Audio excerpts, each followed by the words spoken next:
Salut les players, on est très heureux de vous retrouver pour une nouvelle vidéo et pour les qualifications de la CAN 2026 Anderson. Écoute, la trêve internationale est là, hein, même si on n'est pas content par rapport au club, hein, on est content quand même de retrouver nos nations, hein, ça fait plaisir, Femi. Hein. Donc tu peux lancer ta vidéo, on a hâte de débriefer ce match entre le Congo et la Tanzanie qui n'est pas une équipe facile à jouer. Hein. Pas une équipe facile, on en parle juste après, c'est parti générique.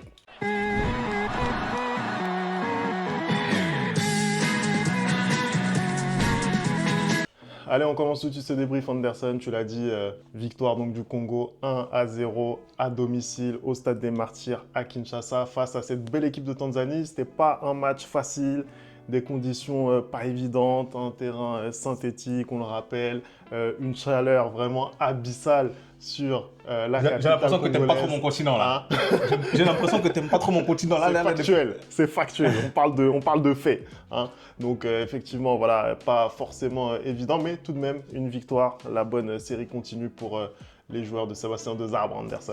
Bah, écoute Femi, avant de commencer, hein, j'aimerais quand même dire bonjour à nos compatriotes congolais. Hein. Donc je vais le dire en lingala, mbote na bino. Ah, mbote na bino à tous nos Congolais, tous nos frères congolais. Et j'aimerais vous rappeler que pour ceux qui ne sont pas encore abonnés à la chaîne, n'hésitez pas à vous abonner, n'hésitez pas à liker cette vidéo, à commenter, à nous dire ce que vous avez pensé du match, ça nous aide pour le référencement.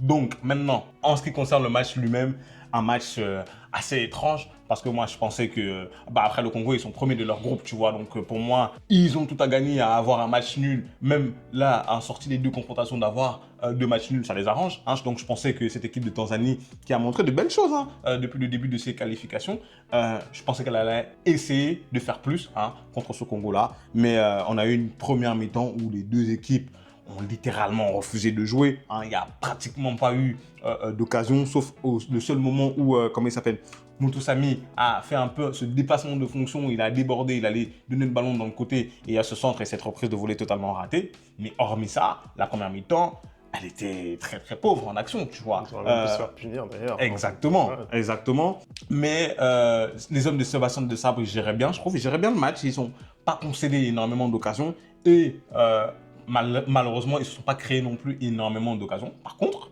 en deuxième mi-temps, voilà, ils ont un peu lâché les chevaux. Hein. Là, ça commence à prendre. On a vu énormément de dédoublements, on a vu énormément d'actions, on a vu énormément d'attaques. Hein. Et là, pour le coup, on voyait une équipe du Congo qui était beaucoup plus joueuse, pardon, et une équipe du Tanzanie qui n'arrêtait pas de reculer. On a compris pourquoi cette équipe aussi congolaise, elle est arrivée aussi loin pendant la précédente CAN, parce que vraiment, depuis que De Sabre est arrivé, il y a une identité de jeu dans cette équipe-là. Hein. On rappelle quand même que ce soir, elle était probablement amputée de son meilleur joueur, hein, Yohan Wissa. Hein. Il y a aussi Cédric Bakambu qui est blessé. Hein. Il y a quand même des éléments forts qui manquent dans cette équipe du Congo. Et malgré tout, elle arrive à être forte, à tenir, comment dire, face à une équipe comme la Tanzanie et surtout à ramener les 3 points, Femi. C'est super important dans cette qualification-là parce que pour moi, là, aujourd'hui, le Congo se retrouve avec, la RDC, pardon, se retrouve avec 9 points. Sur 9, 3 sur 3. Clairement, voilà. Ils se sont facilité le parcours. Voilà. Ils jouent comme une grande équipe. 3 points, enfin en tout cas 9 points sur 9, 3 matchs gagnés sur 3. Ils poursuivent la bonne série, notamment à domicile où ils sont quand même très forts. Mais voilà, c'est vrai que tout n'est pas rose dans ce match. La première période, moi, elle me déçoit énormément. Je suis désolé. Tu es face à un adversaire comme la Tanzanie, ils sont deuxième du groupe, c'est vrai, mais tu dois, pour moi, faire mieux. Tu es demi-finaliste de la CAN. Et je trouve que déjà dans l'engagement, pour moi, ils se font marcher sur les pieds par les Tanzaniens. Pour moi, ils en mettent beaucoup plus dans l'impact en termes de duel, les Tanzaniens. Et il y a beaucoup de fautes aussi. Il y a beaucoup de fautes, mais à un moment donné, on est là pour montrer qu'on a envie de gagner. Je trouve que tu es à domicile, tu dois te faire un petit peu plus respecter que ça. Donc, de ce point de vue, je trouve que ça a été compliqué. Après, je trouve aussi que dans la création offensive, durant ces 45 premières minutes, il y a eu énormément de difficultés pour les Congolais. Et c'est vrai que même les Tanzaniens, sur les moments où ils sont sortis, je les ai trouvés un peu plus saignants, un peu plus entreprenants. Voilà, donc ça pour moi c'est quelque chose qui a manqué. Après tu l'as dit, voilà, les choses sont rentrées dans l'ordre en deuxième période. On a trouvé une équipe voilà, du Congo qui fait ce qu'elle sait faire, en tout cas qui a des vraies certitudes dans le jeu. Mais voilà, je pense il faudra quand même faire mieux sur l'ensemble d'un match. On avait trouvé aussi, hein, face à la Guinée, on avait débriefé le match sur la chaîne, que voilà, il y avait quand même beaucoup de temps faible dans un match pour le Congo. Pour moi, c'est un axe de progression. Tu dois faire mieux quand même sur 90 minutes. Après là, je suis d'accord avec toi parce que typiquement, si je regarde l'alignement offensif, l'alignement, en tout cas la composition qu'il a mis de Sab ce soir avec ce 4-2-3-1 là, il y a des joueurs qui m'ont un peu déçu. Notamment Meshak, je pensais qu'il allait beaucoup plus provoquer sur son côté. Je trouvais qu'il n'avait pas forcément été très bon. Il y a Samuel Essende aussi, je trouve qu'il n'a pas forcément fait les bons appels, hein, il ne s'est pas forcément mis en valeur. Et j'ai trouvé qu'il y avait, en fait, le football qu'ils ont proposé, en tout cas en première mi-temps, il était beaucoup trop scolaire par rapport à ce qu'ils peuvent faire. Tu vois, vraiment, on n'était pas dans du dépassement de fonction, comme je l'ai dit. Chacun se contentait de faire la passe à son partenaire et il n'y avait pas forcément de passe clé qui était cherchée. Je ne sais même pas s'il y a eu un tir cadré pour la RD Congo lors de la première période. Non, je crois pas. Je crois pas du tout, tu vois. Donc, il n'y avait pas vraiment cette volonté. En tout cas, tu n'avais pas l'impression qu'il y avait cette volonté d'aller gagner le match, alors qu'en gagnant justement le match comme ils l'ont fait, hein, grâce à ce but contre son camp, sur cette magnifique tête du capitaine. Du capitaine, hein, de Chancel, hein, la justice de Dieu, il y en a. Hein, c'était super important d'avoir ce résultat parce que là, aujourd'hui, pour moi, Femi, quand je regarde le parcours qu'ils font, 3 sur 3, 9 points, et que tu vois que la Tanzanie finalement est deuxième avec 4 points, dès le prochain match qui est encore Tanzanie-Congo, un match nul suffit et ils sont qualifiés. Tu vois? Et donc, vraiment, c'était primordial d'aller chercher ces 3 points-là. Et en première mi-temps, du moins, ils n'ont pas donné l'impression qu'ils devaient aller le chercher. Et je suis totalement d'accord avec toi, où quand la CAN va arriver ou quand les qualifications pour la Coupe du Monde vont arriver, bah, il faudra élever son niveau de jeu pour vraiment aller chercher les résultats qu'ils ont pu faire à la CAN en Côte d'Ivoire et peut-être encore mieux. Parce que contre des grosses équipes, tu pourras pas avoir ces temps morts-là en fait. Ils vont te punir directement. Moi, je voulais quand même évoquer, bien sûr, Chancel Mbemba, parce que c'est celui, malgré tout, même si c'est un coup de billard, c'est lui qui sauve encore une fois la nation, Anderson. C'est le patron de cette équipe. On connaît toute la difficulté qu'il a en club. Il ne joue plus avec l'OM. Il est dans un litige assez compliqué. Voilà, ça va chez la LFP, etc. C'est très compliqué, sa situation perso est compliquée, mais à chaque fois qu'il revient en sélection, c'est le taulier, c'est le patron, c'est celui qui montre l'exemple, c'est celui aussi qui donne le tempo, et notamment au niveau de cet impact, un des seuls à le mettre réellement.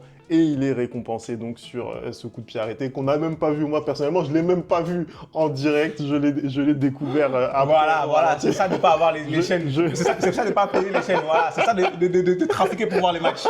Regardez-moi celui-là. Regardez. Moi, j'ai tout vu. Moi, j'ai vu le but. Moi, je ne suis pas comme toi, j'ai vu le but. C'est bien. Non, mais plus sérieusement, je pense que tu as raison. Je pense qu'on connaît la situation qui est archi compliquée en club pour Chancel. Hein. D'ailleurs, la LFP, c'est bien marrant quand c'était Kylian de faire un communiqué pour dire que ouais, le PSG n'a pas à faire ça, mais là, quand ça concerne d'autres clubs, comme par hasard, il n'y a pas de communiqué qui sort. Normal. Mais bon, moi, je trouve que c'est très très fort de sa part parce que ne pas jouer du tout en club depuis le début de la saison et réussir à chaque fois que tu viens en sélection, parce que là, c'est la deuxième convocation, le deuxième rassemblement de l'année, pardon, pas de l'année, mais depuis le début de la saison, faire des prestations comme ça, c'est très très très très fort, tu vois ce que je veux dire? Franchement, je trouve que le mec est bouillant. En fait, c'est le taulier. Tu vois vraiment que c'est le capitaine de cette équipe-là. Et franchement, bravo à lui. Bravo à lui parce que, en fait, ça pourrait te perturber dans ta tête. Tu vois, ça pourrait te perturber. Tu pourrais te dire qu'en club, je joue pas. Là, il ne sait pas c'est quoi son avenir. Hein, on ne veut pas le faire jouer. Je sais même pas. Est-ce qu'il peut aller chercher ailleurs? Est-ce que l'OM le laisse aller regarder ailleurs? Oui. Bah, ils ont essayé de lui trouver une porte de sortie. Après, c'est toujours compliqué. Après, ses prestations en équipe nationale peuvent lui permettre de trouver une porte de sortie. Donc, bravo à Chancel vraiment de garder. En fait, c'est un joueur que j'aime beaucoup. Moi, c'est un joueur vraiment qui est positif. C'est un joueur qui croit en Dieu et comment dire, il remet son espoir là-dedans. Et tu vois que malgré la situation compliquée qu'il vit, bah, il est très content de venir en sélection. Il est très content de jouer pour son pays. Hein, et il le montre sur le terrain, comme tu dis, il a toujours cet engagement-là. Et malgré les difficultés de sa saison en club, bah, le gars, il répond présent dans la sélection. Tu vois, c'est quelqu'un... Tu pourras toujours compter sur Chancel en fait. Tu peux toujours compter sur lui, tu peux toujours t'appuyer sur lui, c'est ton taulier. Voilà. Alors Anderson, t'en as parlé, on va juste rapidement revenir sur le classement de ce groupe, puisque la RD Congo est en tête avec 9 points. Il y a une confrontation à venir entre l'Éthiopie et la Guinée, ce qui signifie qu'ils auront à minima 5 points d'avance avant le match retour face à la Tanzanie, t'en parlais tout à l'heure. C'est archi bien parti pour la qualif. Mais pour moi, c'est pratiquement, allez, on va dire qu'on est à 80% fait, hein, même si j'ai pas envie de dire 90%, parce que, comme je te dis, là, on regarde le Congo à 9 points, la Tanzanie à 4 points, l'Éthiopie à 1 point, la Guinée à 0 points. On va dire que là, par exemple, on n'est même pas sûr que c'est l'Éthiopie qui va gagner. Hein. Donc, c'est peut-être la Guinée qui va gagner, et donc c'est encore plus favorable au Congo. Le Congo a besoin, lors de cette prochaine rencontre contre la Tanzanie encore, de faire un match nul. Et en faisant un match nul, elle a 10 points. Et c'est-à-dire que ce soit l'Éthiopie, la Guinée ou la Tanzanie, ils peuvent au maximum les rejoindre, hein, ou les dépasser. Mais quoi qu'il arrive, pour moi, le Congo finira à minima deuxième. Et si elle arrive à ne serait-ce qu'avoir un seul point contre la Tanzanie, et vu ce qu'on a vu ce soir, j'ai été beaucoup déçu par la Tanzanie. Je pensais qu'ils allaient inquiéter un peu plus cette équipe du Congo. Je pense que peut-être à domicile, ça va être différent. Mais je ne vois pas comment le Congo pourrait repartir de là-bas sans ce point super important pour sa qualification. Et franchement, ça commence à être vraiment, les résultats du Congo commencent à être de plus en plus réguliers. Ils se qualifient de plus en plus à la CAN. On se rappelle que c'est en 2021 qu'ils ont raté la CAN au Cameroun, il me semble. Et là, ils commencent à être de plus en plus réguliers. La Coupe du Monde, peut-être que ça va venir aussi. Mais franchement, De Sabre, il fait du bon boulot avec cette équipe-là. Et on voit des résultats vraiment très, très cohérents. Ils sont 10e nation en Afrique maintenant. Et 51e, 52e, je crois, à la FIFA. Donc, bravo à eux. Bravo pour ce match, même si le contenu et la qualité, c'était pas trop ça. Hein, mais l'essentiel, comme on dit dans le football, c'est les 3 points. Allez, merci d'avoir regardé cette vidéo. On n'oublie pas les bonnes habitudes, @lereplayfoot. Donnez-nous votre avis, vous les Congolais, sur le match de votre sélection. Et nous, on se retrouve très très vite pour une nouvelle vidéo. Ciao!